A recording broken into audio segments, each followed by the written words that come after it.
র মেটেরিয়াল কাঁচা মাছ মাংস যা রাখার আপনি উপরেই রাখবেন। এটা হচ্ছে বরফ বানানোর জন্য। এর মধ্যে আপনি জল ঢেলে দেবেন, জলটা যখনই আপনার বরফ হয়ে যাবে তখন এরকম ই করবেন, টুইস্ট এর মধ্যে করবেন, নিয়ে নেবেন। দেখলো বরফটা পড়লো না, এরকম করে জোরে ছেড়ে দেবেন, এটা জার্কি এখানে ভরে দেবেন। আর একটাকে আপনি এদিকে সব দিকে ফুটিয়ে রাখবেন। এখানে ডিম বা কাঁচের বোতল রাখবেন না, ফেটে যাবে। এটা হচ্ছে নর্মাল ফ্রিজে রান্না করা খাবার দাবার যা সম্পূর্ণ এখানে রাখবেন।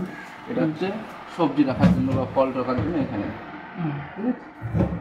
এখানে যে দিয়েছে কন্ট্রোলার, দেখুন এখানে ফাঁকা রয়েছে। আমি যদি এটাকে এদিক করে দিই, কোনো ফাঁকা নেই। যদি আপনি ফল টল রাখেন, দেখুন ফলে একটুখানি জল ছিটাতে হয়, তাহলে সেক্ষেত্রে এখানে ফাঁকা রাখলেন, এখানে হাওয়াটা ঢুকলো, হাওয়াটা ঢুকে কী হবে যে এখানে কাটা কাটা আছে, এখানে কাটা ফোটা ফোটাকে কী করবে, আর যদি সবজি রাখেন তাহলে বন্ধ করবে। আপনি যদি বলেন যে না সবজি ফল সব আছে, তাহলে অর্ধেক খোলা অর্ধেক বন্ধ রেখে দেবেন। ঠিক আছে।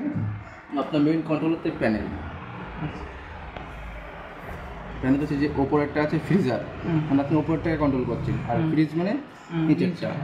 এটাকে আমি টিপছি -15, মানে অল্প ঠান্ডা। -15 থেকে যত আপনি উপরে উঠবেন, 16, 17, 18 করে -23 পর্যন্ত আছে। -23 হচ্ছে সব থেকে বেশি ঠান্ডা।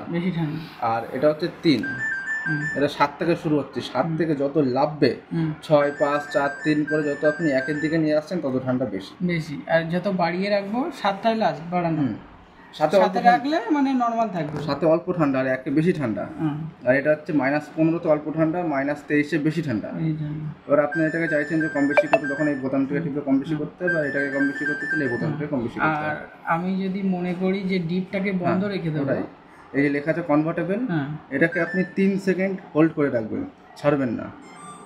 এই যে লাইটটা অন হয়ে গেল, কনভার্টেবল। এখন এই বোতামটা আপনি যা করছেন দেখুন উপরেরটা সেটাই হচ্ছে। উপরেরটা তো ডিপ, ওটাকে আপনি নর্মাল করতে চাইলে এই বোতামটাকে কিছুক্ষণের জন্য ধরে রাখবেন, 3 সেকেন্ড। এই লেখা আছে 3 সেকেন্ড ধরে রাখবেন, অন হয়ে যাবে। আর এখন ডিপ অফ আছে। হ্যাঁ, এখন ঠান্ডা শুরু হয়নি, বুঝতে পারবেন না, হাওয়াটা আসছে না, মানে ডিপ অফ হয়নি। হ্যাঁ, ডিপ অফ হতে গেলে মিনিমাম 1 ঘন্টা সময় দেবেন, কারণ অলরেডি যদি ভিতরে আমার বরফ থাকবে, ওটাকে তো নর্মাল কন্ডিশনে আসতে হবে, সেই জন্য 1 ঘন্টা সময় দেবেন। 1 ঘন্টার পরে আপনি এটাকে নর্মাল ফ্রিজ হয়ে যাবে। আবার নর্মাল আছে, আপনাকে আবার ডিপ আনতে গেলে 1 ঘন্টা সময় দিতে হবে, কারণ ওখানে তো বরফ নেই, বরফ তো আসতে 1 ঘন্টা সময় লাগবে, সেই জন্য আবার সময় দিতে হবে। বন্ধ করতে চাইলে যে আমি কিছুক্ষণ ধরে রাখলাম, বন্ধ হয়ে গেলাম, বন্ধ। এটা হচ্ছে এক্সপ্রেস ফ্রিজ। এটাকে আপনি যে কিছুক্ষণ ধরে রাখলেন, এই অন হয়ে গেল। এক্সপ্রেস ফ্রিজ মানে নিচের ফ্রিজটাকে যদি আপনি চাইছেন একটু তাড়াতাড়ি ঠান্ডা করতে, দেখা গেলো কোনো এমার্জেন্সি জিনিস রেখেছেন, একটু তাড়াতাড়ি দরকার ঠান্ডা, তখন আপনি এই অপশনটাকে অন করতে পারেন। তাহলে কী হবে, যেখানে আমার 10 মিনিট লাগে সেখানে আমার 7-7.5 মানে ওটা এক্সপ্রেস ফ্রিজে চেপে রাখবো 3 সেকেন্ড। আবার বন্ধ করতে চাইলে আমি এই যে ধরে রাখলাম, বন্ধ হয়ে গেল। মানে এটা পুরো অফ না, পুরো অফ না, এই তখন আগের কন্ডিশনে ফিরে যাবে। হ্যাঁ, আগের কন্ডিশনে ফিরে যাবে এক্সপ্রেস। আর এটা মানে ফ্রিজ অন করলে এটা অটোমেটিকলি অন। হ্যাঁ, এই দুটোই অন হয়ে যাবে। হ্যাঁ, এটা ফ্রিজ চালু করলে এটা অটোমেটিকলি অন থাকবে, আর এটা যদি এটার কন্ডিশন বাড়ানো কমানোর জন্য এটা চেপে রাখতে হবে। আর এটার ক্ষেত্রে হবে এই চেপে রাখলে চেপে রাখলে বন্ধ হবে, আর চেপে রাখলে আবার অন হবে, আর এখানেই একবার করে টিপলে কম বেশি হবে। এই যে যেটা এখন আছে না 18 আর 3, এটা হচ্ছে অ্যাভারেজ। যদি আপনি মিডিয়াম খাবার রাখেন এখানে 18 রাখবেন, আর যদি এটাতে মিডিয়াম খাবার রাখবেন এখানে 3, দেখা গেল আপনার খাবারের পরিমাণ বেশি হচ্ছে, তখন এখানে 1 ঘন্টা করে বাড়িয়ে দেবেন। ঠিক আছে, ঠিক আছে। এটাকে এখন 19 আর 3 দেখে দেবেন, এটা হচ্ছে অ্যাভারেজ। যেমন বলে না নর্মাল, হ্যাঁ সবাই বলে না এখানে 3 থাকা মানে নিচেরটা নর্মাল, আর এটা 19 থাকা মানে নর্মাল। সবাই বলে না যে এসিতে আমার 24-এ চালালে ভালো, যেমন ফ্রিজেরও এটা 19-3। এইগুলো আপনার ফাংশন। এই 2-3টে জিনিস হচ্ছে যে ফ্রিজ চললে দুটো বডি, এই যে সাইড বডি আমার হিট হবে, দুটো সাইড বডি আমার হিট হবে। 2 নম্বর হচ্ছে ফ্রিজ চললে এরকম টুকটাক আওয়াজ থাকবে, এরকম হবেই। আর 3 নম্বর হচ্ছে এই বর্ষার ওয়েদার যেমন হচ্ছে, বর্ষার ওয়েদারে ফ্রিজের ভিতরে একটা ঘাম হবে। কোম্পানি এখানে লিখেও দিয়েছে, একটা ঘাম হবে, শুকনো কোনো কাপড় দিয়ে মুছে নিতে হবে, ফ্রিজটা মুছে রাখতে হবে। হ্যাঁ, ঘাম হবে, সব কোম্পানি, এলজি বলে না, সব কোম্পানিই হয়। ঘাম হবে তো মুছে নিতে। এবার ওটা বেশিরভাগ এই জায়গাটায় হয়, এইসব জায়গা, তো এইসব জায়গা একটু ঘাম হয়, ঠিক আছে, ওগুলো একটু মুছে রাখতে হবে।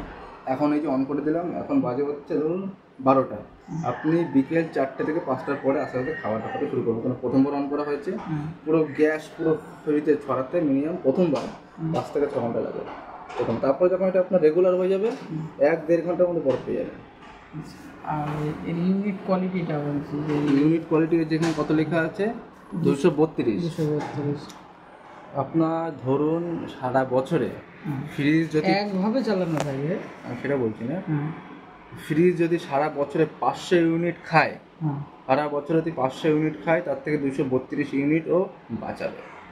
লেখা আছে কি পাওয়ার সেভিং গাইড। সবাই বলে কি 232 ইউনিট সারা বছরে খাবে, এটা না। এটার নিয়ম হচ্ছে সবুজ লাইট, মানে সাশ্রয় করছে। ধরুন সারা বছরে 500 ইউনিট খেলো, 500 ইউনিট থেকে আমার 232 ইউনিট বাদ যাবে। তাহলে কত থাকলো? এদিকে 250, এদিকে 18, 268 ইউনিট খাচ্ছে তাই হিসাব মতন। যা খাবে তার থেকে ওটা বাদ যাবে, যা খাবে তার থেকে ওটা মাইনাস করা হবে। এই জন্য এটা সবুজ করা। তো আপনাদের আনুমানিক, এটা হচ্ছে আনুমানিক, আপনি যদি চালান 24 ঘন্টা যদি চলে, 24 ঘন্টা যদি চলে, এখানে বাড়ির ইউনিট কত করে? 6 টাকা। 6 টাকা। যদি সারাদিন যদি চলে, খুব চলে 2 মিনিট এরকম করতে পারে, 12 টাকা। 2 মিনিট বা 1 মিনিট এরকম পরে, এতে বেশি কারেন্ট পড়ে। কারণ এতে আপনার 6 এম্পিয়ার, এতে আমার সে এসির মতন ওরকম কোনো প্লাগ নেই, ছোটো অ্যাম্পিয়ার। এটা ইলেকট্রিক মানে না পড়েরই সমান। কারণ এটা আমার যা চলে, এই যে ভিতরে ফ্যান চলছে, ফ্যান, তারপরে যে লাইট জ্বলছে, সব আমার 12 ভোল্ট ডিসি। ডিসি ভোল্ট অত সহজে খারাপ হয় না, এসি ভোল্ট অত ইলেকট্রিকে খায় না।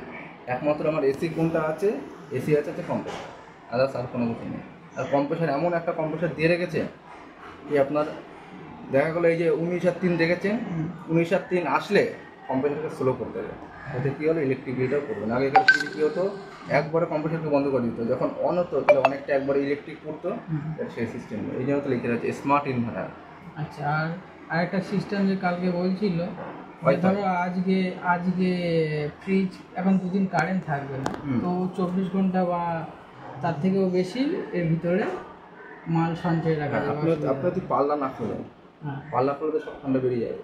পাল্লা যদি না খোলায় ভিতরে ঠান্ডা রাখবে, ঠান্ডা থেকে। আর এই স্মার্ট ইনভার্টার, এই কনফিগারেশন মানে এর যেটা এই সিস্টেমটার মানে কি? এই স্মার্ট ইনভার্টার কাজ হচ্ছে আপনার বাড়ির ভোল্টেজ তো আপনার সব এসি, এবার কম্প্রেসার বলুন, যে ইলেকট্রিক্যাল কম্পোনেন্ট যেগুলো বলুন, সেগুলো চলে হচ্ছে সব এসি ভোল্টেজ। ওটার কাজ হচ্ছে আগেকার, সাপোজ আমি আপনার উদাহরণ দিচ্ছি বাইক দিয়ে। আমরা যখন বাইক বন্ধ করে দিই, যখন আবার বন্ধ করার পরে যখন আমরা আবার অন করি, যখন সেলফ বা কিক মারি, একবার দেখে অনেকটা নিয়ে নেয় তেল। এতে কি হয়, এতে বন্ধ করে না, স্লো করে দেয়। যেমন আমরা করি কি নিউট্রালে ফেলে দিই, তাহলে বাইক বন্ধ হচ্ছে না, এও সেরকম কম্প্রেসারকে বন্ধ করবে না, ও স্লো করে দেবে।